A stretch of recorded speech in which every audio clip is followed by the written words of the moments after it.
वैकुंठ चतुर्दशी को हरिहर मिलन भी कहा जाता है, क्योंकि कहा जाता है कि वैकुंठ चतुर्दशी को श्री हरि भगवान विष्णु शिव शंकर के पास मिलने के लिए जाते हैं। तब सृष्टि का सारा कार्यभार शिव शंकर फिर से श्री हरि को सौंप देते हैं।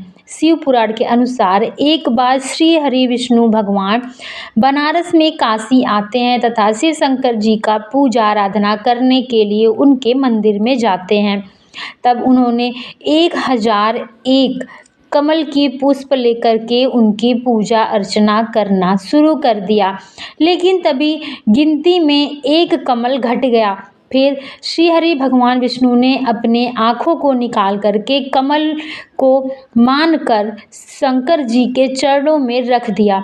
फिर शिव शंकर जी प्रसन्न होकर के उनकी आंखें भी लौटा दी तथा श्री हरि विष्णु को उपहार स्वरूप सुदर्शन चक्र भी प्रदान किया।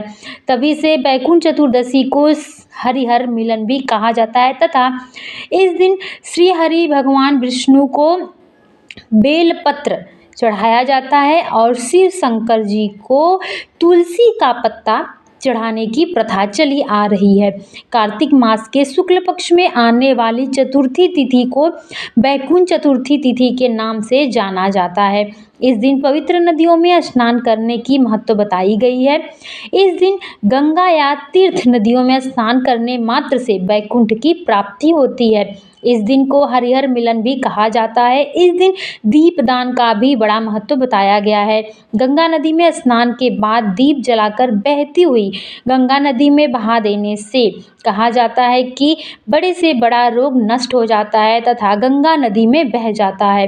बड़े से बड़ा पाप नष्ट हो जाता है वैकुंठ चतुर्दशी के दिन भगवान विष्णु की पूजा अर्चना करने मात्र से। शिव पुराण के अनुसार रावण के वध के बाद श्री राम जी ने शिव जी की पूजा वैकुंठ चतुर्दशी के दिन ही की, ताकि श्री रामचंद्र जी के ऊपर से ब्रह्म हत्या का पाप कट जाए। इस दिन भगवान विष्णु ने शिव जी की पूजा विधिवत की थी। सुदर्शन चक्र भी इसी दिन शिव शंकर जी ने विष्णु जी को दिया था। कहा जाता है कि इस दिन जितना पूजा पाठ अर्चना आप करते हैं वह बहुत ही महत्वपूर्ण होता है। वैसे भी इस बार 14 नवंबर दिन बृहस्पतिवार को वैकुंठ चतुर्दशी पड़ने के कारण अत्यंत महत्वपूर्ण हो गया है।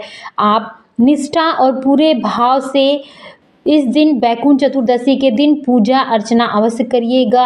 अगर संभव हो सके तो नदी तालाब में जाकर के स्नान करिएगा। अगर नदी तालाब आपके घर से दूर है या आप वहां तक नहीं पहुंच पा रहे हैं तो घर के पानी में थोड़ा सा गंगा जल डाल करके स्नान जरूर कर लीजिएगा।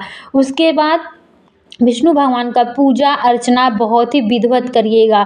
कोई बाहर से सामान इत्यादि ले आने की ज़रूरत बिल्कुल नहीं है। जो आपके घर में उपस्थित सामान है आप उसी सामान से बहुत अच्छे से विष्णु भगवान का पूजा अर्चना कर सकते हैं। बृहस्पतिवार होने से आप इस दिन केले के वृक्ष की भी पूजा अवश्य करिएगा।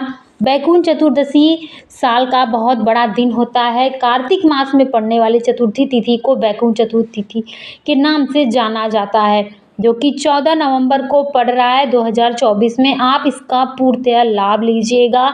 जहां तक संभव हो सके आप गंगा जी में जाकर के स्नान इत्यादि जरूर कर लीजिएगा।